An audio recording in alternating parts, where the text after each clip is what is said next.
Welcome to the Book of Days Project. Today is March the 8th.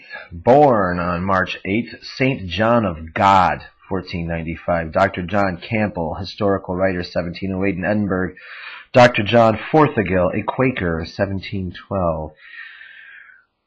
Austin H. Layard, M.P., explorer of the antiquities of Nineveh in 1817, born in Paris, died this day. King William III of England in 1702, Bishop John Huff, 1743, Thomas Blackwell, classical scholar, Francis Duke of Bridgewater, St. James, and Carl Johan Bernadotte, King of Sweden in 1844. It is the feast day of Saints Apollonius, Philemon, and other martyrs of Egypt around 311. Saint Senan's feast day, bishop in Ireland, about 544. Saint Rosa, Virgin of Viterbo, was buried in 1252. And Saint John of God, founder of the Order of Charity. It is his feast day in 1550. Let us speak then of remarkable things that took place on this day in history. Let's talk of the Bowyer Bible. About 90 years ago, a poor youth was walking through Newgate streets, listlessly looking into the shops and lamenting his own poverty. His fancy was taken by a portrait in one of the windows, and something within him said that he too, perchance, might be able to paint portraits and to earn a living thereby. He went home, procured paints, brushes, and a bit of broken glass, and painted a small portrait of himself. It was a success in his eyes, and apparently in the eyes of others, for he gradually got employment as a miniature painter, and numbered among his sitters with such great personages as George III and Queen Charlotte. One Sunday, when the poor king was too far gone in his mental malady to sit to portrait painters, the artist drew on his thumbnail a portrait of the king, which he afterwards transferred on the same scale to ivory. The Prince Regent liked the miniature so well that he at once purchased it, the price named by the artist, 100 guineas. The person here treated of was William Bowyer, whose name is now little known or thought of as of a regular artist. Perhaps he found that he was really deficient in the higher powers of art, and then it would be wise for him to turn his attention to other fields of labor. Be this as it may, he became a printer and gradually realized the competency in that trade. The Stationery's Company to this day have the management of a small endowment which he established for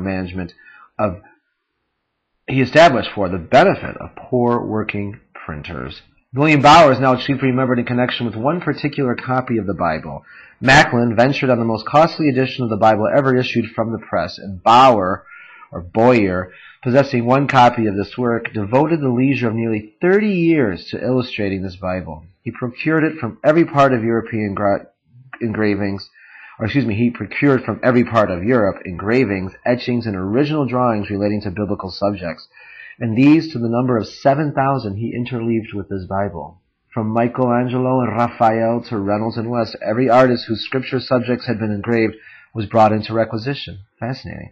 Bowyer, having only his own taste to please, gave a very wide scope to the meaning of the words scriptural and biblical, insomuch that he included plates of natural history that might possibly illustrate the cosmogony of the Bible. The collection included the best scripture atlases. Its most original features were 200 drawings by Loutherbourg.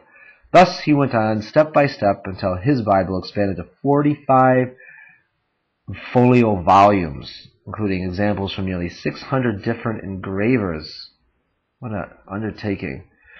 This extraordinary work seems to have occupied Mr. Bowyer from about 1798 to 1824. The work, with costly binding and an oak cabinet containing all the 45 volumes, is said to have cost him 4,000 guineas. He insured it in the Albion Fire Office for £3,000.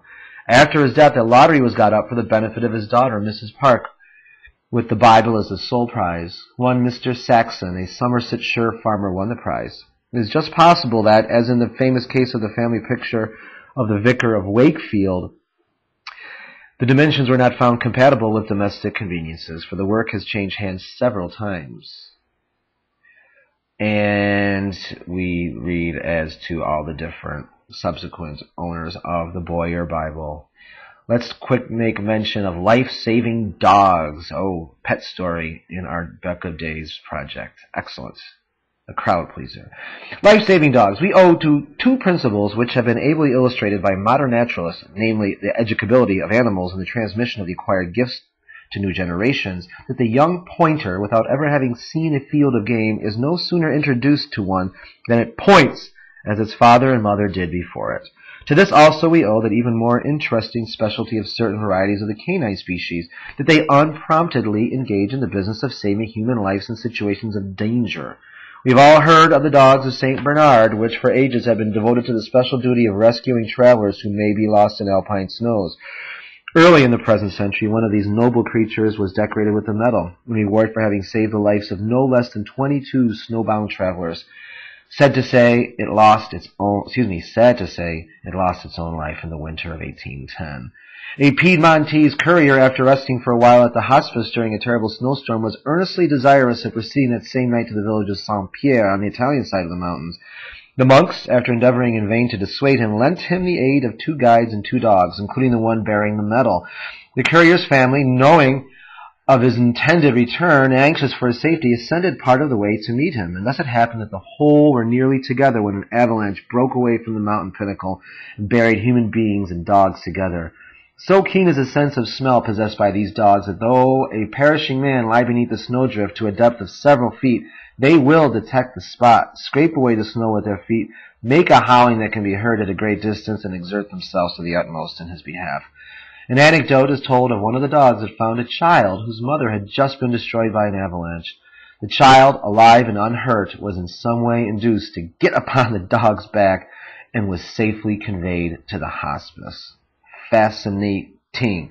Fascinant. Thank you for listening. Oh, quickly, some years ago it was resolved that Paris would take advantage of the gift of the Newfoundland dog for a general purpose resembling the practice at St. Bernard. 10 select dogs were brought to this French capital and appointed as savers of human life in the River Seine. They were first exercised in drawing stuffed figures of men and children from the water, and in time they acquired such skill, these Newfoundlands did, and facility in their business as to prove eminently serviceable. Thank you for joining us with the Book of Days. Come again. Be not a stranger.